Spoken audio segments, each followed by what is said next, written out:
Allahu Akbar, Allahu Akbar,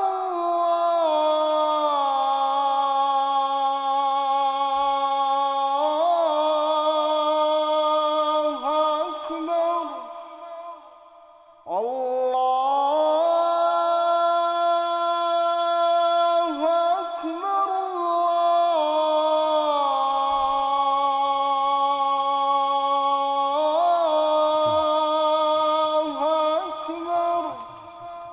Құдайға шүгір, şu денсаулық өзіңіздер жақсы білгендей, бүгінгі күнде мемлекетіміздің бардық жарандары, көпшілік жарандары şu ауырып, қиналышып, ушул апаттан шығып кетіп жатышат. Құдайға шүгір.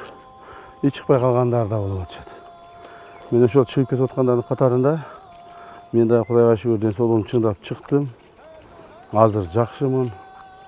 Азыр ошол biraz денсаулығым чыңдайын деп анан ушул айылыбызда, өзүбүздүн жерибизде ооруп аткан жакындарыбыз бар.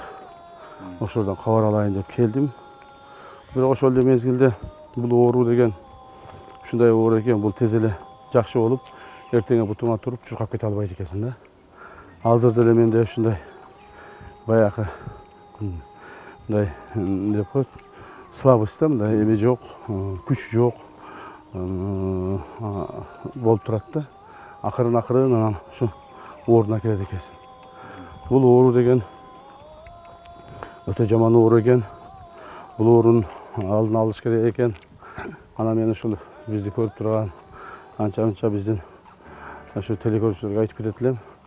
Бул оорунун эң башкы маселеси алдын алыш керек экен. Алдын алыш дегени, эгерде ооруп кала турган болсоң, сөзсүз түрдө şu 1-2 күнүн ичинде врачтарга кайрылыш керек экен. Анан азыр өтө көп ар түрдүү методдор чыгып атпайбы, лечение боюнча айтып атышат, аны кылгыла, муну кылгыла деп. Ар түрдүү нерселерге көңүл бура бербестен, ушу врачтардын айтканын кылыш керек экен да. Эгерде муну өткүзүп жибере турган болсоң, канчалык көп өткүзсөң, ошончолук кайра ордуна келиш кыйын экен. Мен дагы бир аз өткүзүп жиберип, бир 2-3 күн командировкада болуп калдым. Анан келип бир 5 күн үйдө жатып калдым да. Үйдө жатып калып, ушинтип бир 6-7 күн өткүзүп жибердим да. Ошондуктан бир аз чыгып кетишим кыйын болду. Чыгып кетишим кыйын болуп, бирок Кудайга шүгүр, мен өзүмдүн денсаулыгым жакшы эле, ошондон чыгып кеттим да. Эгерде мындай өткүзүп жиберген адам болсо, чыгып кетиш кыйын болуп атат да. Ошон үчүн өткүзбөстөн эртерээк лечение башташ керек. Анан сырткары мына бул ушу ооруган маалда, эми баягы мен оорунун ооруну башталып аткан маалда биринчи этабында меники башталып калды да. Мен эми Кыргыз мамлекетибиздеги оору акыбалды баарыбыз түшүнүп турабыз. Муну жакшы айтсак да, жаман айтсак дагы ушу акыбал ушул. Ошондо башында ооруганда мен 3 күн больницага кире албай калдым да. Ушул мага чоң зыян келтирип койду. Орун жоктугунан? Орун жоктугунан. Мына биринчи күнү келдим, биринчи күнү мына Юрфада 3 саат, 4 саат күтүп отуруп, ага кире албай калдым. Экинчи күнү национальный госпиталга бардым, улуттук госпиталга бардым. Ал жерде барсаң, жанагы эшиктерин чынжырлап байлап алган. Мен барганда эле мен келинчегим экөөбүз бардык эле. Мен барганда эле ал жерде уже 5-6 адам очередте. Эч кимди кабыл албай атат. Анысы чуу болуп атат. Аны ошону карап туруп эле коем. Мен ошо элдин көзүнчө мен барып азыр мени кабыл алууга деп айтсам, уят деп. Анан дагы кетип калдым үйгө. Анан үйгө дагы кетип калдым. Бирок ошо келинчегим таштап кеттим, балдарга дайындап, эптеп ушуну жаткызгыла. Мен үйдө жата берейин эми, да көрөмүн депчи. Анан алар ошол күнү эптеп ызы-чуу болуп, урушуп, талашып отуруп, келинчегимди улуттук госпиталга жаткызышты. Мен үйгө барып дагы жатып калдым. Анан эртеси күнү Гансиде ачылыптыр дегенинен анан Гансиге бардым. Гансиге барсам, ал жака да келинчегим алып бардым. То есть 2 күндөн кийин. 2 күндөн кийин бардым, барсам ал жерде дагы мындай шарт жакшы болбоду да. Анан ал жерге да келчегим таштап коюп, дагы кетип калдым үйгө. Ушинтип отуруп 4-5 күндү мен жоготуп койдум да. 4-5 күн жоготуп коюп, ошонун азабынан 4-5 күндүн эсебинен бир катуу кыйналып калдым да.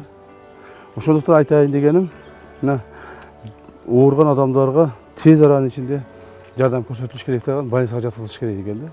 Анан ушу врачтардын көрсөтмөсү менен дарылана башташ керек экен. Эгерде ошо дарыланбай токтоп, же болбосо дарыланбай мындай бир туруп ала турган болсо, анда оор кесепеттер болот экен да. Мына ушуну мен өз мойнума өткүзүп келдим да. Камчы Кыдырсаевич, мына өзүңүзгө белгилүү болгондой, биздин белгилүү дин аалымыбыз Чубак Ажы Жалилов тилекке каршы каза болуп калды. Дароо эле Facebook баракчаңызга бул боюнча сиз дагы бир билдирүү жаздыңыз, көңүл айттыңыз кыргыз коомчулугуна. Ал кишинин атына бир алгачкы мына мечит курула турганын айттыңыз. Ал кишини кандай бир эскере тилеңиз? Эми Чубак Ажы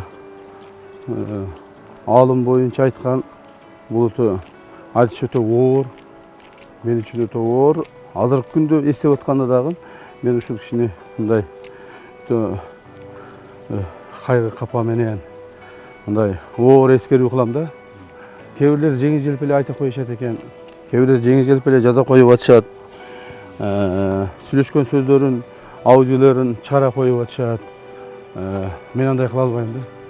Мен бул кишиге өтө олуттуу, мурда эле олуттуу көз карашта карайт элем. Эми азыр мына көз өткөндөн кийин ого өтөр. Бул кишинин баалуулугу сезилип атат. Бул кишинин кыргыз коомчулугуна, кыргыз элине болгон чоң жоготуу экендиги эми сезилип атат да. Адам кадыр баркы көз өткөндөн кийин гана билинет экен да. Ушуну көп айтышчу эле. Мына муну биз азыр дагы бир жолу ушуган мындай эме болдук да, көп болдук да. Чубак Ажы бул дүйнөдөн өткөндө миллиондогон адамдар, бир нече ондогон миллиондогон адамдар ушул кишини эскеришти да. Ар биринин жүрөгүнөн өттү. Мисалы ошол Чубак Ажы өткөндө мен бир аз жакшы боло баштадым эле. Жакшы боло баштап, калган убагым болчу. Ошону уккандан кийин кайра ооруп калдым да. Кайра ооруп калдым. Себеби бул өтө чоң кайгы болду биз үчүнчү. Ошондуктан Чубак Ажы бул биздин кыргыз элине, кыргыз коомчулугуна, кыргыз мамлекетине бир келип кеткен инсан болду. Аз жашады, бирок саз жашады. Адам ушул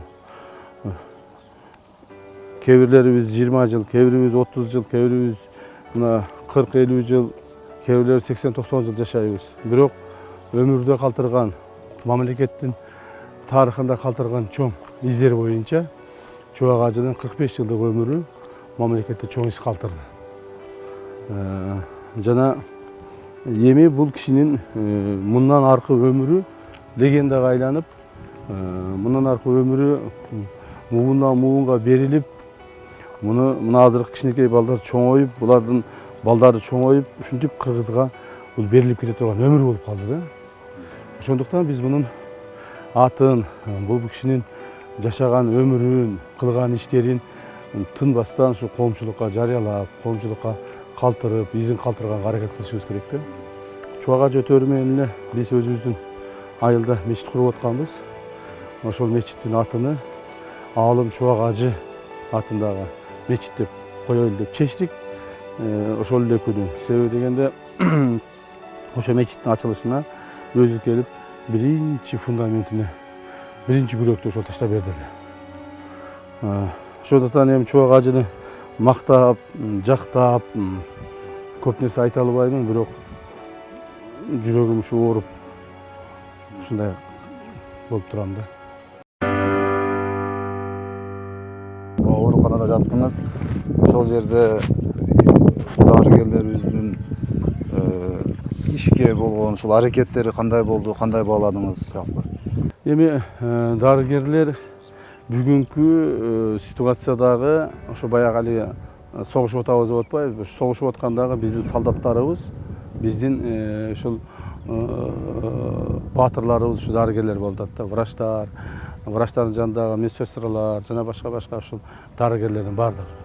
Башында дарыгерлерибиз көп болчу. Көп эле. Анан башында адамдарыбыз дагы көп болчу дагы. Жанагы адамдарды лечение кылганга дарыгерлер көп эле да. Кийин алар азайды, кантип азайды? Алар өздөрү ооруп калышты. Көпчүлүгү көз жумуп кетти. Ушундай кыйналып калышты да. Ошентип отуруп, азайып отуруп, бүгүнкү күндө дарыгерлерибиз өтө азайып кетти. Ошолордун арасында мына мен өзүм ооруп жатканда эле мени дарылаган дарыгерлер болду да. Мен ушуну биринчи жолу айтып атамын. Эч жерге айта элек болчумун. Себеби ичимдеги нерсени катып, ичиме кармап тура албайм да. Болгон нерсени болгондой айтышым керек. Ошондо мени дарылаган баягы 21 жаштагы кыз Адинай. Ошол мени дарылады эле да, ошол кыз. Мен ошол 5-6 күн жаттым. Ошол кыз тынымсыз күндө ушу мени дарылады эле. Мен кээде дагы ойлонуп кетемин. Ошол кыздын ушинтип тагдыры ушундай болуп калганына биз оорулуулар күнөөлүү болуп калдык депчи. Биз ооруган адамдар, ошо ооруган инсандар күнөөлүү болуп калдык. Себеби ал кызыбыз чынында мындай узун бойлуу кыз экен. Узун бойлуу, мындай жакшынакай кыз экен. Мындай олдоксонураак, мындайраак, мындай тез лыпылдап кыймылдаган, анан ушу өтө ийкемдүү, өтө тарбиялуу кыз экен да.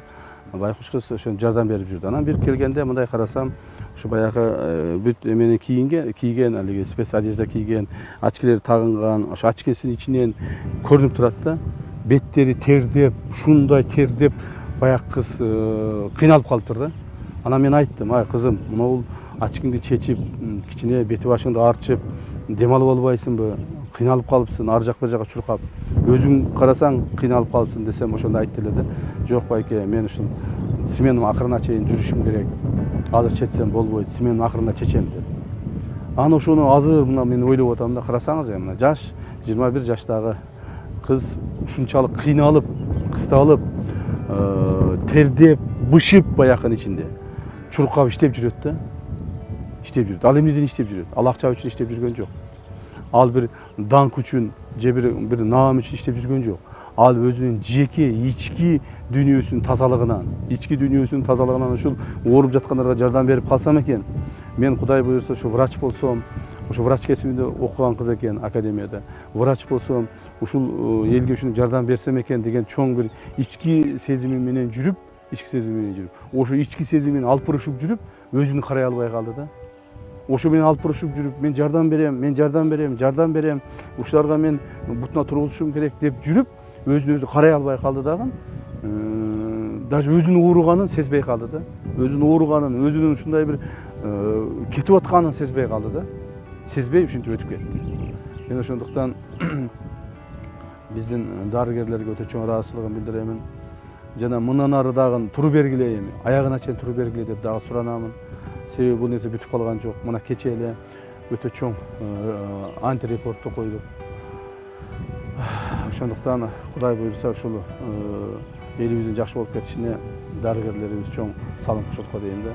Мына ошол кыздын, Айдинай кызыбыздын өтүп кеткенин мамлекет кайсыл бир деңгээлде баалап, эми бул көз өткөндөн кийин баалаш ал адамга керек эмес, уже башка тирүүлөргө керек болуп калат да. Баалап ал кишиге ошо эрдик медалын берди. Андан кийин ата-энесине барып жолугуп кайсыл бир деңгээлде көңүл айтты. Бирок мунун баардыгы адамдын өмүрү өткөндөн кийин. Адамдын өмүрү өткүчөктүү ушул жасалыш керек экен да. Адамдын эмгеги, баркы, кылынган иштери эмгеги өткүчөктүү жасалыш керек экен да. Эмгек өткөндөн кийин, то есть өмүр өтүп кеткенден кийин, жашоо өтүп кеткенден кийин анын артынан мактап, анын артынан ушундай бир эме кылган, бул мүмкүн тирүүлөргө керектир, бирок өткөн адамга анын кереги жок болуп калат экен да. Эпидемия башталганда эле алгачкылардан болуп ушул Сузак жергесинде башталганда келип элге камкордукту баштагансыз, маскаларды таратып, азык түлүк таратып, эми өзүбүздүн мына ден соолугубузга байланыштуу кайрымдуулук иштери, элге жардам берүү иштери калып кетпедиби же уланып атабы ошол иштер? Мамлекетибизге келген апаатты баарыбыз чогуу жеңишибиз керек болуп калды да. Бул жеке бир адамдын, даже керек болсо мамлекеттин колунан келбей калды да. Бардыгыбыз чогулуп, бардыгыбыз биригип, бардыгыбыз ынтымакта ушуну жеңишибиз керек болуп калды. Ошондуктан ушул апаат башталгандан бери эле көптөгөн жардамдарды берип келе жатабыз. Көп нерсеси мына коомчулукка чыгып билинип атат, көп нерсеси чыгып билинбей атат. Ушул эми кайсыл убакытта болсо деле бул эле оор эмес. Мамлекетибиздин башына оор күн түшкөндө, элибиз кыйналган маалда жөн эле карап, олтуруп, же болбосо байкаган адам боло албайм да. Ошондуктан бул илдет менен күрөшүүдө дагы кайсыл бир деңгээлде өзүбүздүн салымыбызды кошконго аракет кылдык. Бирок мен ушу мына акыркы маалда өзүм дагы ушул илдет менен ооруп калгандан кийин дагы адамдар эмеге жардамга муктаж болуп кетпедиби? Ошол маалдарда ошо мен ооруп жатып калганда менин кылып аткан иштеримди колго алып, ошол атабыз ооруп атканда токтоп калбасын ушул иштер деп, ошол иштерди колго алып кетти менин балдарым. Менин балдарым колго алып кетишти. Алар өздөрү эле ушул жардамдарды уюштурушуп, ушу жаштар менен чогулуп алышып, өздөрү бир акча топтошуп, анан кийин больницаларга жардам беришип, тияка тамак беришип, бияка тамак беришип, тигил адамга дары таап берип, бул адамга дары таап берип, ушинтип эле чуркап жүрүшөт. Ушинтип эле иштеп атышат, азыр деле иштеп атышат. Мына бүгүн дагы азыр эки баягы кычкылтек концентратор келди эле, аны дагы ушу алып кетишти. Бир жерге алып барып беришибиз керек деп. Бир-эки үйлөргө өздөрү жеке адамдарды алып барып беришти. То есть ушинтип эле чуркап иштеп жүрүшөт да. Бул деген ошо мен ооруп жатып калганда дагы бул иштин токтобогондугунун бир далили болду. Эми бирок мына мен өзүм бутка тургандан кийин дагы ушул иш уланып атат. Азыр жардам берүүлөрдү биз күчөтүп атабыз, көбөйтүп атабыз. Жеке адамдарга, жеке үй бүлөлөргө, кыйналган адамдардын баарына жардам берип, ушу аракет кылып атабыз. Кандайсыз, жакшысызбы? Ден соолугуңуз жакшыбы? Кандай жүрөсүз? Өзүң Жакшысызбы? Ден соолугуңуз жакшыбы? Жакшы, рахмат. Жакшы болуп калдыңбы? Жакшы, рахмат. Өзүңүз кандайсыз? Жакшы. Ден соолугуңуз жакшыбы? Жакшы отурасызбы? Бала чакаң тынч. Өзүң балдарың тынчпы? Тынч, жакшы, рахмат. Жакшы, рахмат. Жан бөгөрү. Жакшы. Жакшыңар. Саламатсыз белең, жакшысызбы? Жакшы отурасызбы? Кудайга шүгүр. Тынчсыңбы? Тынч, Ооруп жакшы. эле калдың да. Тынч, жакшы, Кудайга шүгүр, рахмат. Болуптур. Майли, болуптур. Рахмат. Болуптур, жакшы, рахмат. Апаат менен күрөшүп атабыз деп эле токтоп калган жерибиз жок. Себеби дегенде биз бул иштерди ар дайым эле кылып келгенбиз, муну ар да кылабыз да. Эми өмүр өткөнчө кылабыз. Кимдир бирөөлөр муну шайлоого жасайт. Кимдир бирөөлөр муну бир эл көрсүнгө жасайт. Ушундай иштер. Кээ бирлер жасабайт, жөн эле тили менен эле безилдеп сүйлөй беришет да. Бирок мен өзүм жеке муну өмүр бою жасап келе жатам. Элге кылабыз деп. Мындан ары да кылабыз, себеби дегенде өмүрдүн аз экендигин, өмүрдүн кыска экендигин, өмүрдүн кыска өмүрдү баалуу өмүр экендигин, ушу кыска өмүрдү бир из калтырып кеткенге аракет кылышыбыз керек деп ойлойм да. Мына ушу өзүңөр мына көрүп аткан жол, бул жолубуз. Мына Бочкан деген айыл, мына Бочкан айылына келет. Бул биздин ушу Сузак районунун эң чекедеги айылдардын бири да. Бул айылдар, бул жолдор эч ким карабайт. Бул жолдорду эч ким тейлегенде эч ким жок, караганда эле эч ким жок. Бул жолдор ушундай таш болуп, шагыл болуп, адам баса албай турган жол болчу. Мен ушул жолду биринчи депутат болгонумда 2005-жылы ушул жолдун башынан баштаган элем да. Бул жол өзү бир 10 километрден тегерегинде чыгат да. Ушул жолду башынан асфальт кылып баштадым мен 2005-те. Мына быйыл гана, мына жакында бир 10-15 күн болду, ушул жолду аягына чыгардык да. Чоң трассага барып коштук. Бул жолдучу. Эми бул жерде адамдар деле аз эле жашайт, айыл деле кичинекей эле айыл. Бирок бизге адамдын көптүгү же адам аздыгы эмес, адамдын бардыгы керек да. бардыгы керек. Мына ушул жерде, ушул айылда, ушул жерлерде менин атам иштеген. Ушул жерде мына багбан болуп, суу койчу эле тамеки пахта талаларына апам ушул жерге балдары бизди көтөрүп келип, ушул жерде бакчаларда иштечү эле. Анан эми көп жерлери азыр мына үй болуп кетти, бирок ошол үйлөр салынып кетти. Бирок ошондой болсо дагы бул жерлер биздин туугандар үчүн, мен үчүн, жеке өзүм үчүн деле өтө кымбат жер да. Ооруп жаткандын алдында ушул баарын даярдап жасайбыз деп аракет кылдым эле. Анан ооруп жаткан маалымда маған чыгып калышты. Ушунда сиз баштап кеттиңиз эле, эми биз токтотуп турайлы, сиз чыккандан кийин анан баштайлы, кайрадан уланталы деген. Мен ушундай айттым эле, жок, азыр улантпа депчи. Азыр уланта бергиле, ушу мен ооруп жатсам дагы ушул иш токтобосун. Токтобосун, бүтүш керек ушул иш.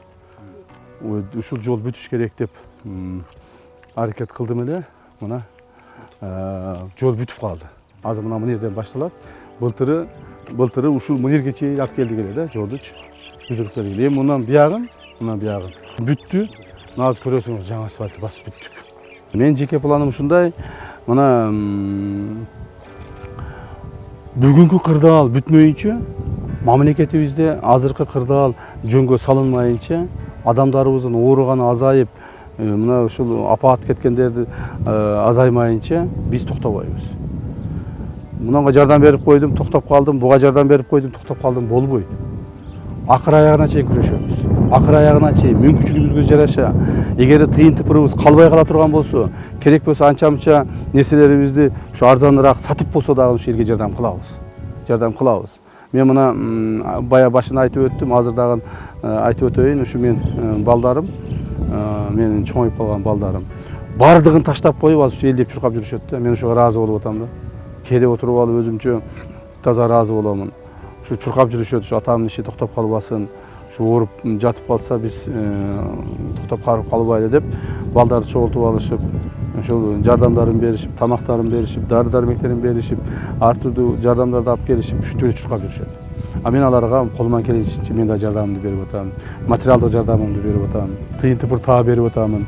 Чуркагыла балдарым, иштегиле, азыр иштеп калгыла, элди азыр сактап калгыла депчи. Ошондуктан биздин бул көрүнүштү аягына чыгармайынча биздин күрөшүбүз токтобойт. Ал эми ушундай маалда баягы шайлоо деп атпайбызбы? Шайлоонун деле эсиңе келбей калат экен. Шайлоого деле мындай көңүл болбой калат экен. Ушу элибиз сактап калсак экен деп. Себеби дегенде эл болбосо, ушу журт болбосо кайдагы шайлоо? Элибиздин аманчылыгы болбосо, элибиздин ден соолугу болбосо, элибиздин тынччылыгы болбосо кайдагы шайлоо? Ошондуктан ушул маселе боюнча мен өзүм дагы бир ушундай ойлорум бар да.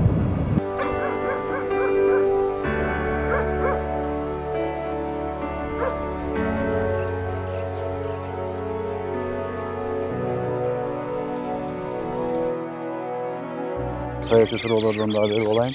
Кырдаалга байланыштуу Кыргыз өкмөтүнүн дарегинде көп сын пикирлер айтылып атпайбы? Алдын алуу иштери жакшы болгон жок, ошонун кесепетинен бүгүн мына оор жоготуулар болуп атат деген негиздечи. Сиз кандай ойлойсуз? Кыргыз өкмөтү кандай кемчиликтерди кетирди, кандай кылганда туура болмок? Негизи канчалык Кыргыз өкмөтүнүн иши мындай туура, реалдуу болду да? Негизи эле бул эми чындап эле согуш болуп калды да. Мына күнүнө официалдуу алганда 80-ин тегерегинде адамдар өтүп атат. Официалдуу эмес, больницада эмес, үйүндө жатып, барып регистрация кылбастан өтүп кеткендерди апарып койгондор менен кошкондо күнүнө 100дөн ашык адам өтүп атат да. Ушул эле ооруданчы. Бул деген өтө чоң апаат да. Мына эсептесеңиз, күнүнө 100дөн ашык солдатын күнүнө ушу өлүп турса, анда армия жок болуп кетет да. Ошонун саадындай бул өтө чоң согуш болуп атат. Бул согушка даярданыш керек. Кандай согуш болсо да даярданыш керек. Согушту жеңип чыгыш керек да. Ошон үчүн бул апаатты жеңип чыгыш үчүн биздин бийликтегилердин, өкмөттөгүлөрдүн жасаган иштерине элдин эмеси ич толбой атат да. Бирок ошол эле мезгилде сырттан туруп алып эле мындай критика кыла берген дагы өтө оңой да. Бирок ошол согуштун ичине кирип алып атышыш согуштун ичине кирип алып ушу душмандар менен кармашыш жана ошолорду жеңип чыгыш бул өтө кыйын нерсе. Ошондуктан бирок ушул согушка, ушул болуп аткан апатка биздин өкмөт мындай жакшы даярдана албай калды да. Убакыт деле берилди, акчалар деле берилди, башкалар деле берилди. Бирок жакшы даярдык болуп отсо ошонун кесепетинен көптөгөн адамдар жабыр тартып атат. Складдар табылып атат, элге керектүү дары дармектерди бекитип отурган ишкерлер, кээ бир дарыканаларда бааларды атайлап кымбаттаткан фактылар катталып атат. Бул жерде мына өкмөттүн атайын өкмөттүн башчысы айтып чыкты окшойт, чамасы атайын айтышты. Биз Бишкекте деди бекитип жаткан складдагы дарыларды таптык деди. Туурабы? Таптык деп айткандан кийин аны А деп айткандан кийин Б деп айтыш керек да. Демек ошол дарылар кимдики болгон? Кайсы складда табышты? Канча дары табышты? Ошонун бардыгын ачык айтыш керек эле да. Мына ошону ачык айтпай, жарымын айтып коюп, жарымын айтпай коюп, элдерге азыр бүдөмүк болуп калды. Мына кээ бирлери ар түрдүү башка ишкерлерди мындай күнөөлөй башташты. Дары сеники депчи. Ошо дарыларды тапкандан кийин ошол дарылар чындап гана бекитип жаткан болсо, демек аларды эгерде менде колумда бийлик болуп мен турган болсом, мен өзүм жеке оюмду айтайын да. Анда мен ошол дарыларды баарын конфисковать этип элге таратып бермекмин да. Элге таратып бермекмин. Азыр кыйналып аткан элге бүгүн өмүрдү сактап калыш керек. Бүгүн ден соолукту сактап калыш керек. Эртең эмес, бүрсүгүн эмес, бүгүн. Бүгүн сактап калыш үчүн биз мындай оперативный тез чараларды колдонушубуз керек дагы, ошолорду кабыл алышыбыз керек. Демек азыр ошол складдагы дары дармектерди таптыңбы? Мына азыр 1 сааттын ичинде, 2 сааттын ичинде ошолорду опись кылып туруп, изят кылып туруп, элдерге таратып бериш керек. Жана ошол дары дармекти катып отургандардын үстүнөн кылмыш ишин козгоп, аларды дагы өздөрүн жоопко тартыш керек. Мына ошондо гана биз элди сактап калабыз. Ушундай бир оперативный иштерди кылганда гана сактап калабыз. Анан элдерди биз эми ооруп турсун, бир күн ооруп турсун, 2 күн ооруп турсун, 5 күн ооруп турсун дегенибиз менен күнүнө, саатына адамдар өмүрү менен коштошуп атпайбы? Саатына коштошуп атпайбы? Ошондуктан айтайын дегеним биз ушундай ошол маалыматты раз таптык деп чыккандан кийин кимдики экенин, кайдан тапкан экенин, канча количествода тапкан экендигин элге жарыялаш керек да. Эл тем более азыр ушундай ачынып, көптөгөн адамдардын ичи ачышып турат. Жакындарын жоготушуп, дос жарын жоготушуп, ушул жок эле жерден апат келди, жок эле жерден биз даяр болбой калдык дагы. Адамдарыбыз жакшынакай эле жүргөн, жаныбызда эле жүргөн, биз менен эле иштеп жүргөн, биз менен чогуу жүргөн адамдар өтүп кетти деп элдер мындай ачынып турат да, азыр жаны чыгып турат да. Ошондуктан азыр биз чара колдонууну күчөтүшүбүз керек. Чара колдонууну, мамлекеттин күчүнү, мамлекеттин мүмкүнчүлүгүнү күчөтүшүбүз керек. Күчөтүп туруп ошолорду элге пайдасын тийгизишибиз керек. Бүгүн элге пайдасы тийбеген мамлекеттин азыр ушундай кыйналып атканда, ушундай ооруп атканда, ушундай апаат жүрүп, өмүрлөр өтүп кетип атканда пайдасы тийбеген мамлекеттин качан пайдасы тиет?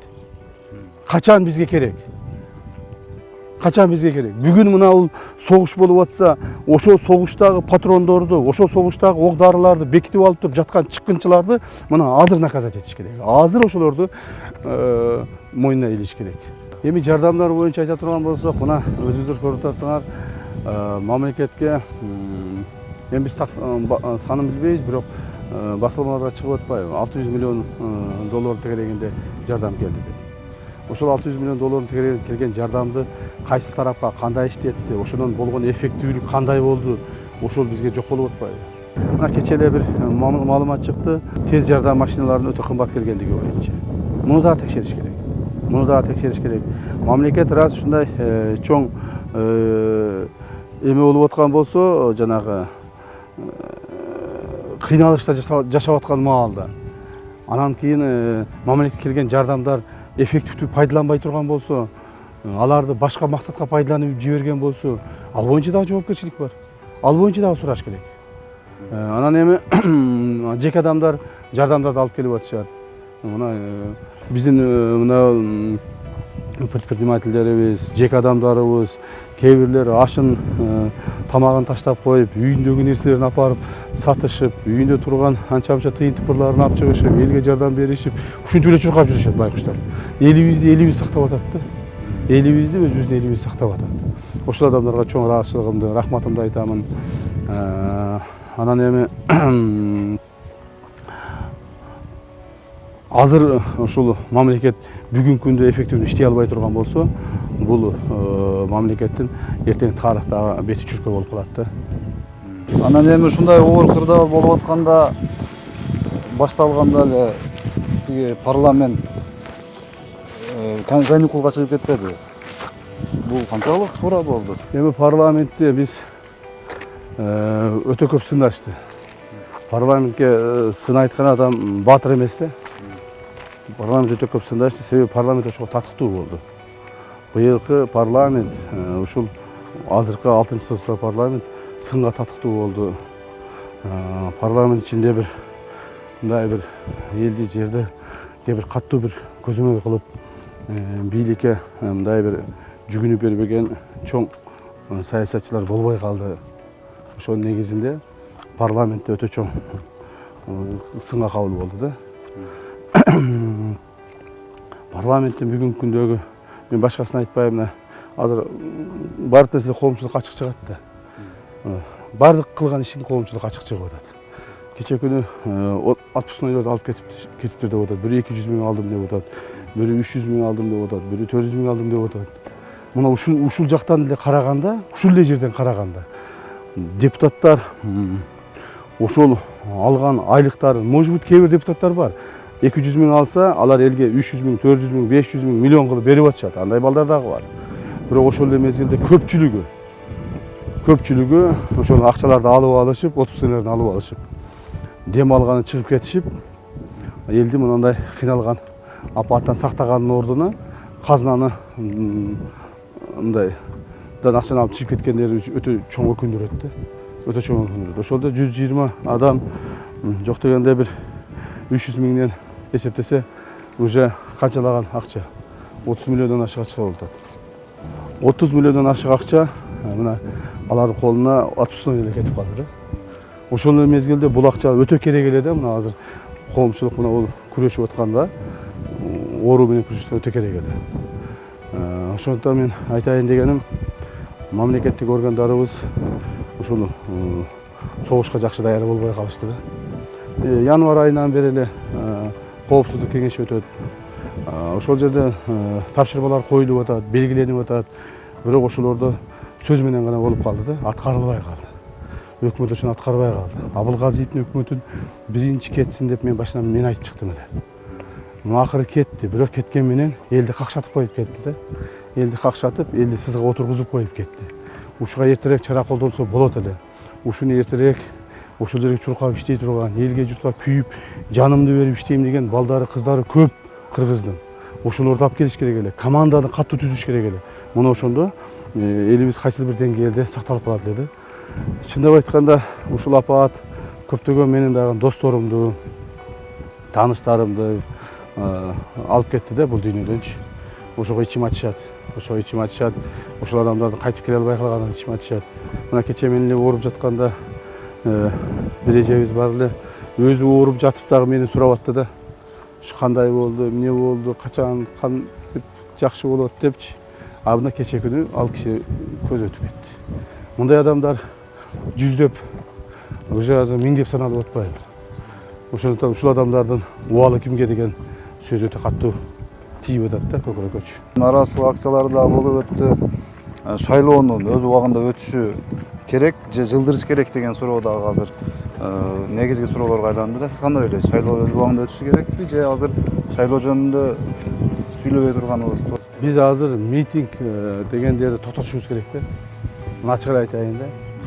Митинг дегендерди токтотушубуз керек. Себеби дегенде бүгүнкү күндө эл мына апаат менен күрөшүп аткан маалда кайсыл бир саясатчыларбы же бир коомдун кайсыл бир бөлүгү ушул жеке өзүнүн амбицияларына алынып кеткендиги болуп атат да. Ушул бийликти жамандай коюп, бийликке бир жала жаап, бийликти бир жамандап, ушуларга бир чоң күнөөнү артайлы дегендери болуп атат. Бул мүмкүн болоттур, убагы келгенде болот. Бүгүн эмес да. Бүгүн эмес да. Мына апатты жеңип, баарын толуктап, баарын бүткөндөн кийин кайсыл бир убакта ошол мамлекетти ушундай акыбалга алып келген жоопкерчиликтүү адамдар жооп бериши мүмкүн керектир. Ошол мүмкүн болуп калар ошол маалдачы. Бирок азыр эмес да. Азыр эми бир жагынан монтип апат бизге чоң мүшкүл жаратып атса, экинчи жагынан биз чыгып алып митинг кылабыз деп туруп, дагы тоз тополон кылып атсак, бул туура эмес деп эсептейм. Туура эмес деп эсептеймин. Ал эми парламент шайлоонун болушу, бул болуш керек, өз убагында өтүш керек. Бул мыйзамдын чегинде, конституциянын чегинде белгиленген мөөнөттү өтүүгө милдеттүү. Эгерде биз азыр кайсыл бир шылтоолор менен муну шайлоону жылдыра турган болсок, эми артка жылдырабыз, жылдырсак, артка жылдыра турган болсок, бир күн болсо дагы мамлекетибиз парламентсиз жашап кала турган болсо, мыйзамсыз жашап калабыз.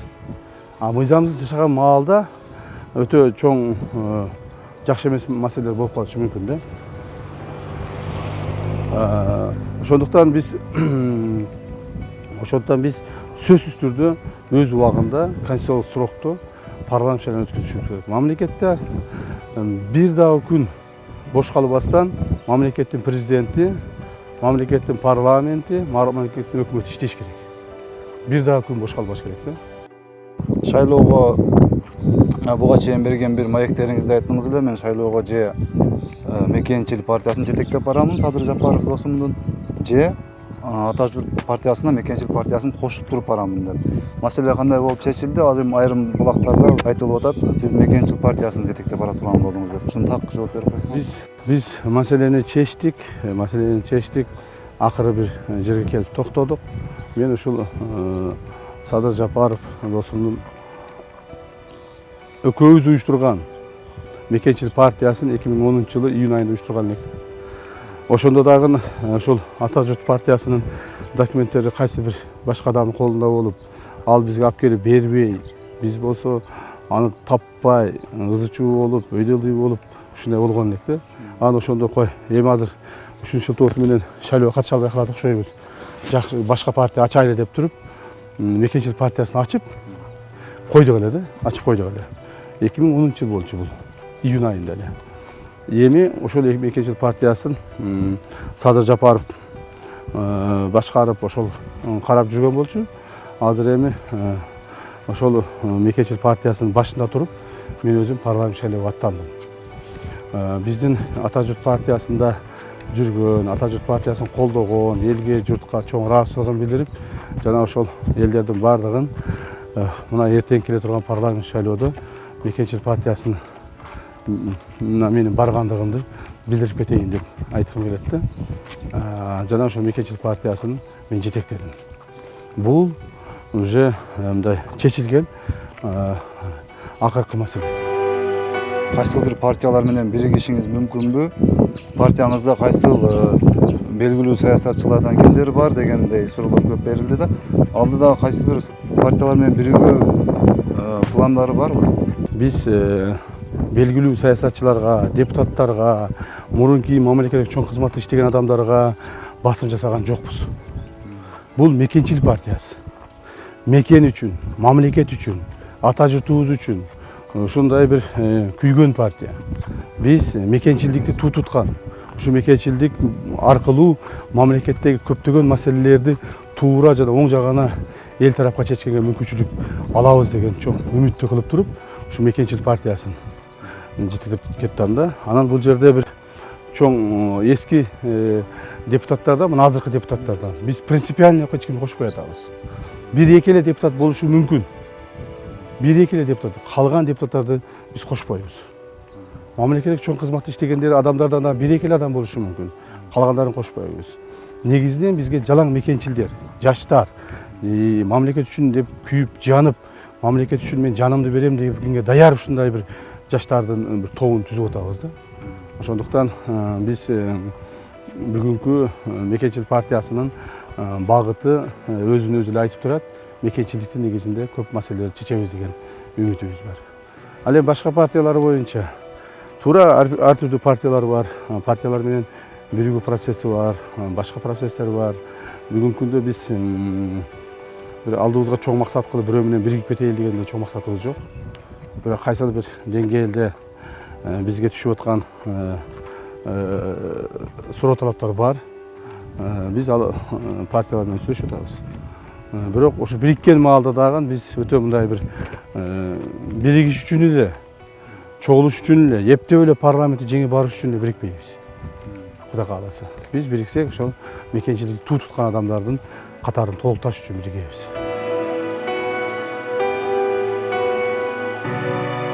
Жеке үйдө суроолордон дагы Эмирхан футболчу уулуңуз боюнча буга чейин маалымат чыкты эле, ошо Италиядагы клуб, футбол клубунан чакыруу келгени.